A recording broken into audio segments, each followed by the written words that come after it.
Hi, I'm Kirby Glad, and this is an instructional video about registration for the neighborhood caucus elections, especially using the information from VoterClick.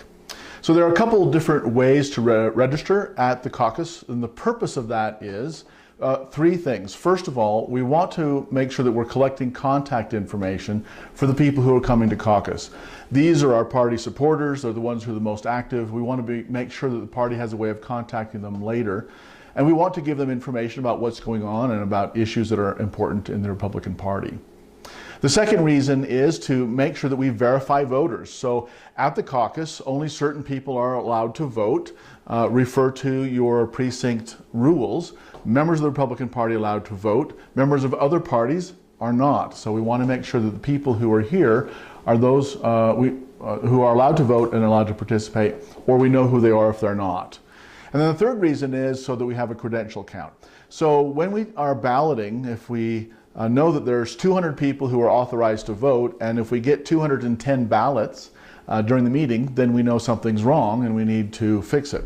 So having a credential count helps us to make sure that the voting process is fair and lawful.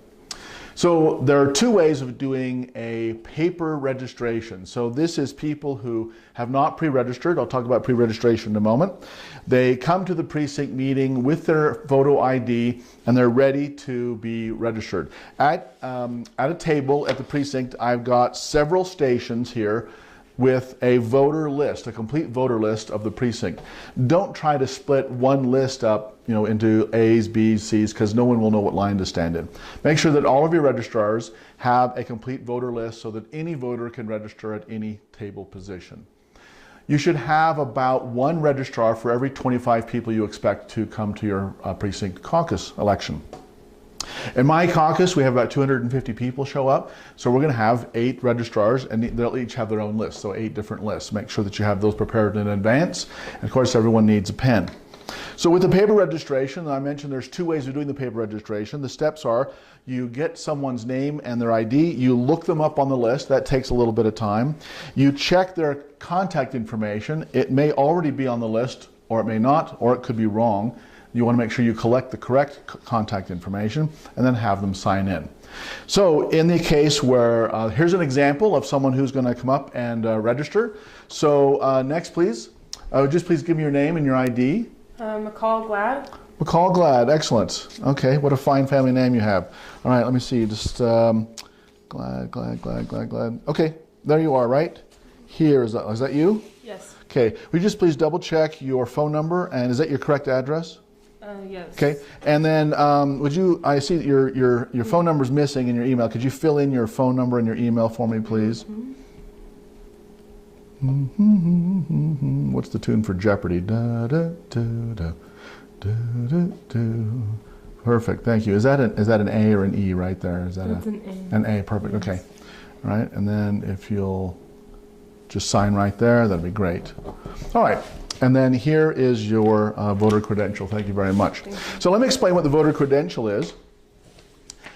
Remember that the second purpose is making sure that only people who are supposed to vote and participate are voting and participating. There are many ways to do this, and in several precincts, a voter credential is handed out. So if I know you're a Republican, you get a pink. If I know you're some other party, you get a yellow. And that way I know that pinks are allowed to vote and yellows are not, etc. This can be done by handing out a colored card or a printed voter credential. Some precincts even use wristbands or other methods. You can, if you only have a few people who are not qualified to vote and you can identify them visually, maybe that's one way of doing it, or have them sit in a certain spot. So there are many ways of handling the voter credential issue, whatever is customary in your precinct that does the job. So as you noticed when I had her fill in all of her information here, she was standing at the table for quite some time, and the more time it takes for each person to register, the longer the line is, and part of our process, our purpose is to get the line as short as possible. So here's another way of doing it. Let's say that I have another voter step up to the table, and what is your name, and give me your ID? Austin Booth. All right, let me just find you here. You're under the B's. Excellent. Is this your correct address here? Yes. Okay, perfect. So I noticed we don't have your name and phone number here. So what I'm going to do is I'm going to jot down your voter ID on this card, and I'd ask you to just fill in your name and email address, and I'll pick these up later. All right, thank you, and here's your voter credential. Thank you very much, and your ID. Appreciate it. So you see, that's much faster because rather than have him stand in line to fill out the information that I want, the contact information, I'm going to have him go to his seat and do it. On the form, which I'll show you in just a second, there's a number that specifically identifies his voter ID. I write that on the card. Then all I have to do is halfway through the meeting, pick up all the cards, and then I have all the information I need to be entered into the system later. So those are the two methods for paper registration. Now, an even better system than that, in my view, is a mobile application that provides for registration right at the desk. So a person comes up to the table, and I don't even ask for his ID. I just say, sir, would you just please put in your last name, your house number, and your zip code in the application there. So all he has to do is enter his last name, and then tap in his zip code, 5 digits, and then his house number, 3 or 4 digits. And then what it does on the application is it gives him a list of people that match, probably all living in his house. He picks the correct person, and then he's able to register right there. If he needs to change his contact information, he can type it right on the pad. He can enter his phone number, he can put in his email address, and then when he hits enter, it comes up with the information on his voter registration. So all he has to do now is, he shows me the tablet and his ID. All right, you got that all done? Great. So all I'm going to do is I'm going to look at the registration on the pad and see that the name matches. If the name matches, then I know he's a registered voter, because it's going to tell me right on the screen here if he's Republican, unaffiliated, or another party. So the address matches, and then I look to make sure that the picture matches him. Hey, you're a handsome guy. It's my son. And as long as those 3 things match up, he's registered.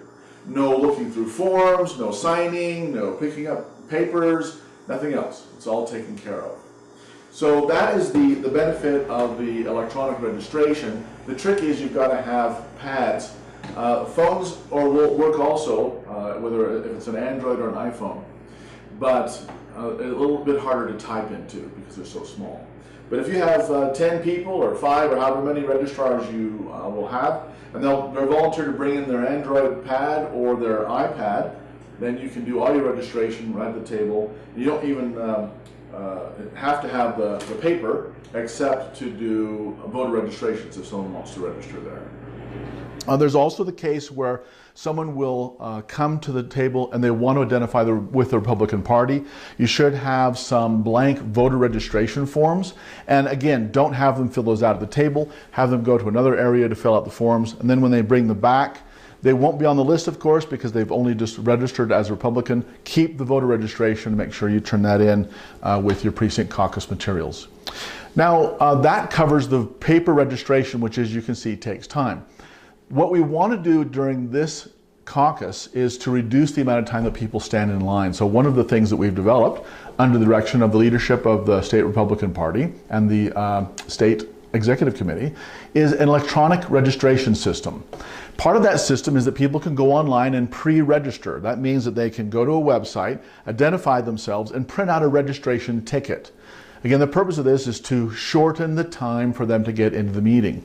If someone has a registration ticket, they've already identified themselves, we know what party they're affiliated with, and they don't have to sign in or be looked up on the paper sheets.